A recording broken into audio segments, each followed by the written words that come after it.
Programme ground zero के Eid addition के साथ मैं हूं शिफा यूसुफजई और हमने इस मरतबा जो ईद सीरीज़ प्लान की थी उसमें प्लान हमारा आपको बताया कि यही था कि हम एक सियासतदान को इनवाइट करते थे और उससे पूछते थे कि आपका बेहतरीन सियासी दोस्त कौन है और फिर उस दोस्त को भी हम इनवाइट कर लेते थे।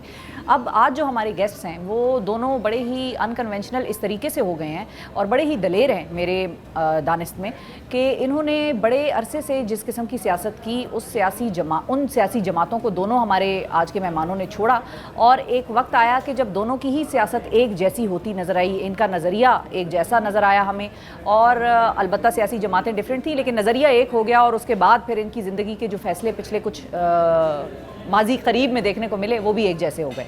अब मैं अपने पहले मेहमान का तारुफ कराती हूँ और तारुफ भी हम उसी तरह कराएंगे जिस तरह से हम यूजुअली अपने ईद के प्रोग्राम्स में कराते हैं। हमारे पहले मेहमान हैं सीनियर सियासतदान मरी की जान, साबिक वज़ीर आज़म पाकिस्तान और इनके बग़ैर है पाकिस्तानी सियासत में उदासी। हमारे साथ हैं शाहिद खाकान अब्बासी। अस्सलाम वालेकुम सर, प्लीज़ वेलकम।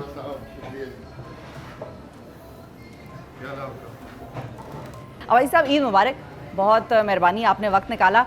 आपके जब हमारे दूसरे दोस्त आएंगे उनका तारुफ भी हम इसी तरह कराएंगे। ये बताइए कि आपके लिए ईद का दिन या ईद की रिवायत जो है उसका आइडिया बेसिकली है क्या, स्पेशली ईद उल फितर? जी, आपको भी ईद मुबारक हो। हमारे इलाके में रवायत है कि मैं हमेशा ईद गाँव में ही करता हूँ। अच्छा। मेरा ख्याल है पिछले 50 साल से जब से हम इस्लामाबाद आए हैं तो एक ईद शायद मैंने, वो भी बर्फ़ पड़ गई थी तो जा नहीं सका गाँव। हमारा गांव मरी से थोड़ा आगे है तो हमारा रवायत ये है कि सुबह नमाज आप पढ़ते हैं और फिर अब 2 घरों में जाते हैं। एक जहाँ पर पिछली ईद और इस ईद के दरमियान कोई वफात हुई हो, उस घर में ज़रूरी जाना पड़ता है, दुआ फिर से करनी पड़ती है। और दूसरा जो आपके करीबी अजीज़ है और उसके बाद अगर टाइम बच जाए तो जो आपके दोस्त वगैरह होते हैं उनके साथ बैठ के तो पूरा दिन इसमें गुजर जाता है, बल्कि 2-3 दिन गुजर जाते हैं। और कई दफ़ा जो करीबी गाँव हैं उनके अंदर भी जो आपके करीबी लोग हों जिनकी वफात हुई है वहाँ पे जाना पड़ता है। सियासतदान की ईद मोर और लेस यही होती है, हल्के में रहना, या कभी अपने लिए भी टाइम मिलता है कि भाई इस ईद पे कहीं चले जाते हैं, कहीं और कोई जगह देख लेते हैं फैमिली के साथ? नहीं, वो नहीं है, सियासत नहीं है इसमें। ये एक ताल्लुक़ की बात है कि आपके एक रिश्ता होता है लोगों से ज़ाती, तो उसके हवाले से तो ये हमारे इलाके की रवायत है। वो जो वेकेशन वाली बात है वो नहीं है इसके अंदर। तो वेकेशन वैसे सियासतदान की होती कौन सी है और कब होती है? मतलब कभी इज अ सियासतदान एवर ऑन वेकेशन? नहीं, कभी नहीं। हालांकि लोग समझते हैं कि परमानेंट वेकेशन पे हाँ। तो काम नहीं करते। पाकिस्तान का मामला ये है, बाकी मुल्कों में तो उनका काम होता है, साफ नजर आता है। आप वक्त निकालना पड़ता है। मैं वक्त निकालता हूँ, कोशिश करता हूँ। बड़ी ज़्यादा कोशिश होती है कि नॉर्दर्न एरियाज में कहीं पे जाके 3-4-5 दिन हफ्ता गुजारा जाए पहाड़ों में। बहुत खूबसूरत इलाका है, दुनिया में ऐसी जगह बहुत कम है। जो हमारा नॉर्दर्न पाकिस्तान है बहुत, और ये कोविड के बाद तो बहुत ज़्यादा उसमें टूरिज़्म हो गया। पहले स्कर्दू आप देख लें, स्कर्दू में 20-30 हज़ार लोग साल के आया करते थे। अब वो बात लाखों में 20-30 लाख में चली गई।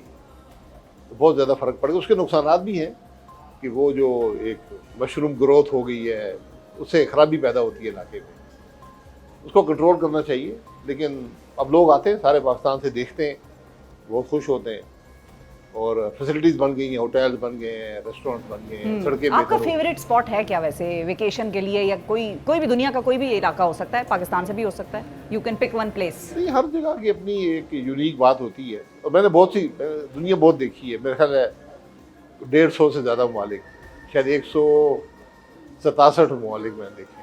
मुझे शौक एक मेरा ये एक ही शौक़ है। उसमें लोग पूछते हैं कौन सी, तो पाकिस्तान तो है ही, हमारी उससे लगन भी है और खूबसूरती भी बहुत ज़्यादा है। लेकिन सबसे जो खूबसूरत मुल्क मैंने देखा है वो लबनान।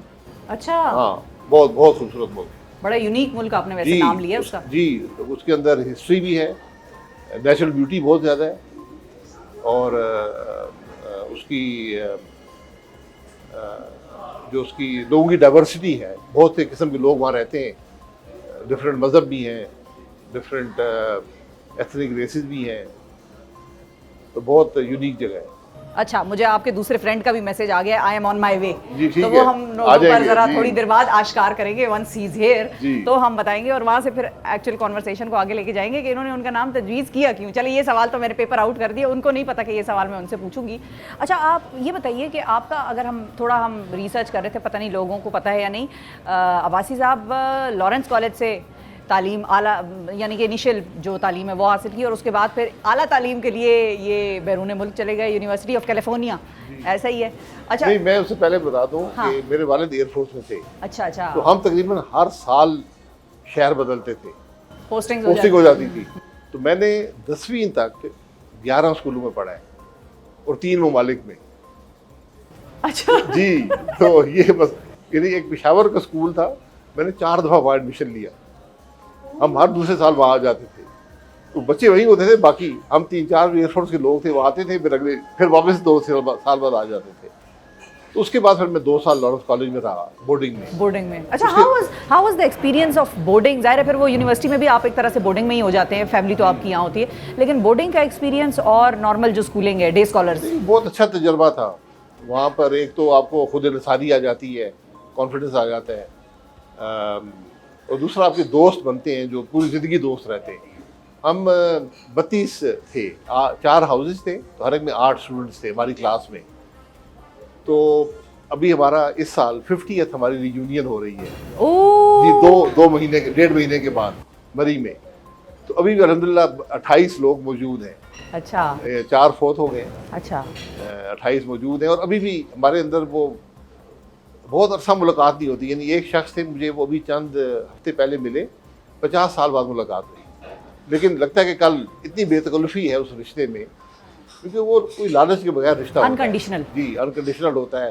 फिर आप सारा दिन इकट्ठे होते हैं, खाना, स्पोर्ट्स, स्टडीज़, हर चीज़। वो बहुत यूनिक एक्सपीरियंस होता है बोर्डिंग स्कूल का।